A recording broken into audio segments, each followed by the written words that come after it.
안녕하세요. 주말 잘 보내고 계신가요? 오늘도 날씨가 좀 더운 것 같아요. 이번 주는 연준이 좋아하는 지표들이 줄줄이 발표가 돼요. 중국은 부동산 부양책을 발표했는데요. 4분기부터는 가시적 성과가 나올 거래요. 구독, 좋아요 부탁드립니다. 차이나 전기차가 계속 흘러내리고 있어요. 그래서 마이너스 45%까지 갔고요. SOXL도 금요일 급락해서 58% 정도 수익 구간이에요. 요즘은 주가가 별 재미가 없는 것 같습니다. SOXL은 121선이 지지 라인인 것 같아요. 이번 주에는 연준이 좋아하는 지표들이 많이 발표를 하는데요. 8월 29일 화요일에는 7월 구인 구직 보고서가 나오고요. 8월 30일 수요일에는 2분기 GDP 발표가 있어요. 31일 목요일에는 근원 개인 소비자 지출 물가지수 발표가 있고요. 9월 1일 금요일에는 고용지수 발표가 있습니다. 모두 다 중요한 지표인데요. 지표 결과에 따라서 또 한 번 증시는 출렁일 것 같아요. 파월 의장은 지난주 열린 잭슨홀 심포지엄에서 비록 인플레이션이 고점에서 떨어졌지만 아직 너무 높은 수준이다며 우리는 만약 적절하다면 금리를 추가로 올릴 준비가 되어 있다라고 말했어요. 전문가들은 파월 의장의 발언이 매파적이었지만 원론적인 입장을 되풀이한 수준으로 예상을 크게 벗어나지는 않았다고 진단했어요. 한편 노동절 휴일인 내달 4일까지는 월가의 트레이더들이 가장 많이 여름 휴가를 떠나는 기간이래요. 이에 따라 이번 한 주 동안 시장 변동성은 크지 않을 것이라는 예상이에요.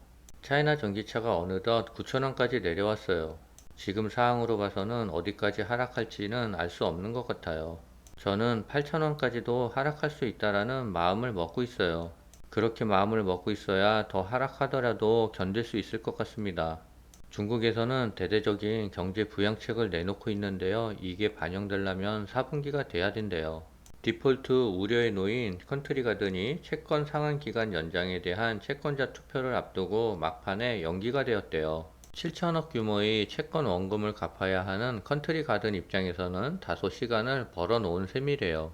이에 비구의위원의 채무 불이행 여부를 앞두고 채권자들이 충분한 시간을 갖고 논의하기 위해 투표 기한을 연기한 것이라고 블룸버그 통신은 전했어요.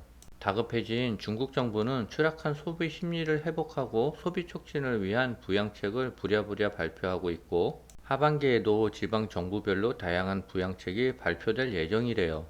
소비 회복 및 확대에 관한 20개 조치를 발표하며 본격적인 소비 진작에 나섰고요. 정부의 소비 확대 부양책은 주택시장 활성화를 중심으로 다방면으로 확대되고 있는 추세래요. 주택시장의 경우 최초 주택 구입 시 기존 분양계약금 30%와 주택담보대출 70%에서 계약금 축소, 대출 한도 확대, 대출금리 인하와 주택구매 제한 완화, 주택보조금까지 지급할 예정이래요. 부동산 시장과 함께 향후 중국 소비 부양책은 크게 세 가지 방향으로 집중될 것으로 전망되고 있는데요. 자동차 등 4대 분야 부양책에 집중을 하고 있대요. 첫 번째로 전후방 산업으로 소비 확대 낙수 효과가 큰 자동차, 전자제품, 가구 서비스 산업의 4대 분야의 부양책이 집중될 것이래요. 자동차를 예를 들면 지방 정부별 보조금 지원, 자동차 구매 신용 대출 확대, 노후 차량의 신차 교체 시 보조금 지원, 주차 장소 확대 등 다양한 소비 유인책을 펼치고 있대요. 그래서 상반기 기준 중국 자동차 판매액이 412조 원으로 전년 동기 대비 6.8%가 증가했대요. 특히 전기차 판매가 전년 대비 44.1% 증가해 향후 전체 자동차 판매에서 차지하는 비중을 28.3%에서 30% 이상으로 확대한다는 방침이에요. 이를 위해 2024년 1월 1일부터 2025년 12월까지 구매한 전기차에 대한 차량 구매세를 면제하고 2026년 1월 1일부터 2027년 12월까지는 구매한 전기차 차량은 50% 감면 정책을 시행할 계획이래요. 지방 정부별 소비 촉진 정책도 추가될 예정인데요. 두 번째로 지방 정부별 맞춤형 소비 촉진 정책들이 추가 발표될 전망이래요.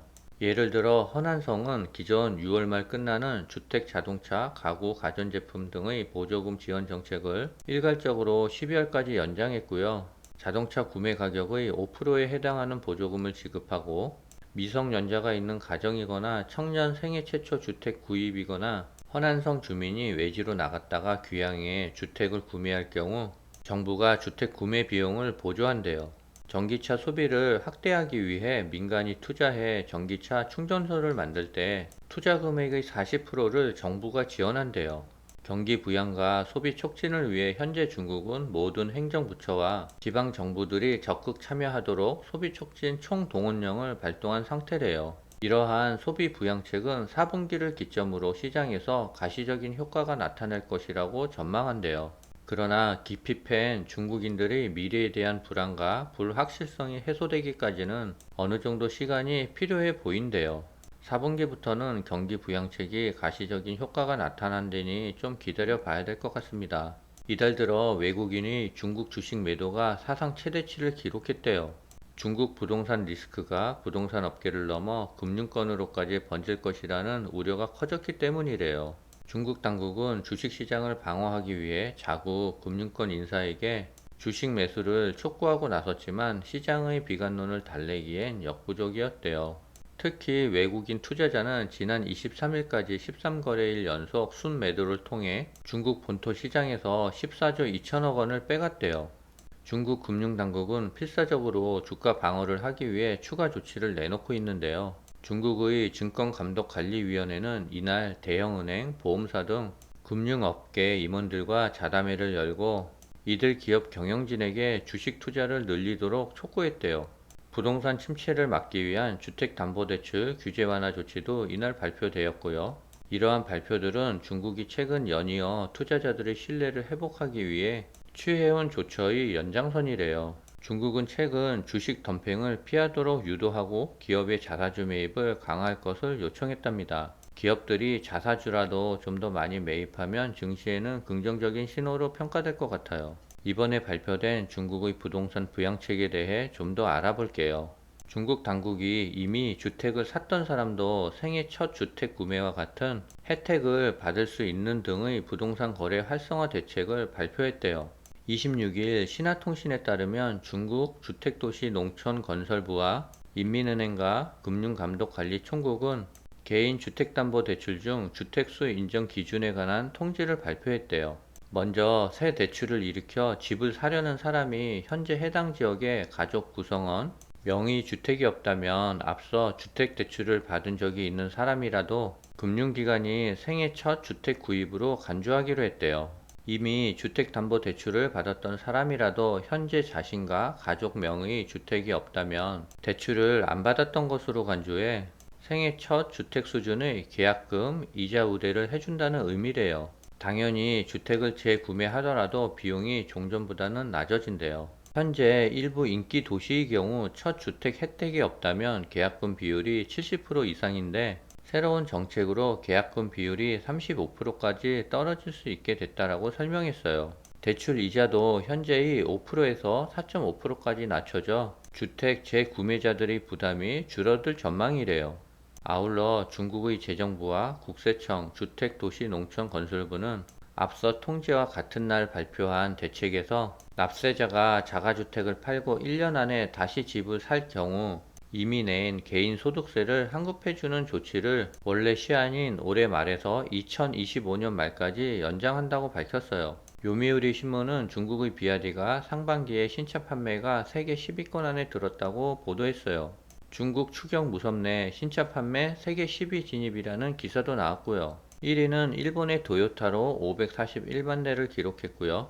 2위는 독일 폭스바겐으로 437만 대, 3위는 현대자동차가 차지했대요. 비아디는 2021년 20위 밖이었지만 지난해 16위로 진입했고 올해는 10위로 올라왔대요. 비아디 성장 속도가 어마어마한 것 같아요. 최근 CATL이 10분만 충전해도 400km를 달릴 수 있는 배터리를 개발했다고 발표를 했는데요. 이게 사실이면 시장의 대규모 지각 변동을 불러올 기술인데 업계는 검증이 필요하다는 반응이에요. 10분 충전으로 400km를 달릴 수 있고요. 15분 충전으로는 700km까지 주행할 수 있대요. CATL은 올해 말 양산을 시작해 이르면 내년 1분기 시장에 내놓을 계획이라는데요. 만약에 이게 사실이면 또 다른 배터리 업계의 게임 체인저가 될 수 있다라는 보도예요. NCM 배터리보다 가격이 30% 저렴하고 주행 성능까지 더 월등하면 세계적인 2차전지 바람을 일으킬 것 같습니다. 차이나 전기차 주가가 많이 하락해서 다들 고통스러울 텐데요. 장기적인 안목을 갖고 기다려 봐야 될 것 같습니다.